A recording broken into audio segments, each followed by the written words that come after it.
মা বিড়াল যখন প্রেগনেন্ট হলো তখন বাবার ছেলে আনন্দে আকাশ পাতাল এক করে ফেলল।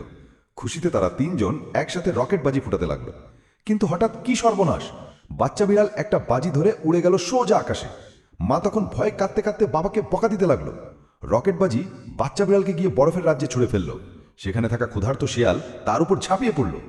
ঠিক সেই মুহূর্তে পেঙ্গুইন তার পুরো দলবল নিয়ে এসে শিয়ালকে তাড়িয়ে ছেলেটিকে বাঁচালো। বাচ্চা বিড়ালের তখন মা বাবার কথা মনে পড়ল।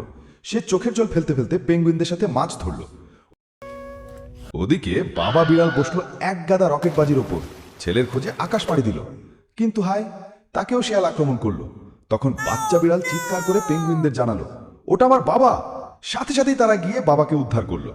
এদিকে মা বিড়াল বাচ্চা প্রসবের যন্ত্রণায় কাঁদতে লাগলো, আর বাবা বিড়ালের দিকে আবার মাছ খেয়ে নিল।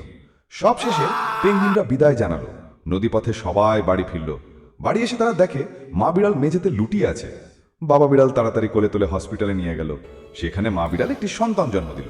আর তখন তারা সবাই খুব খুশি হলো।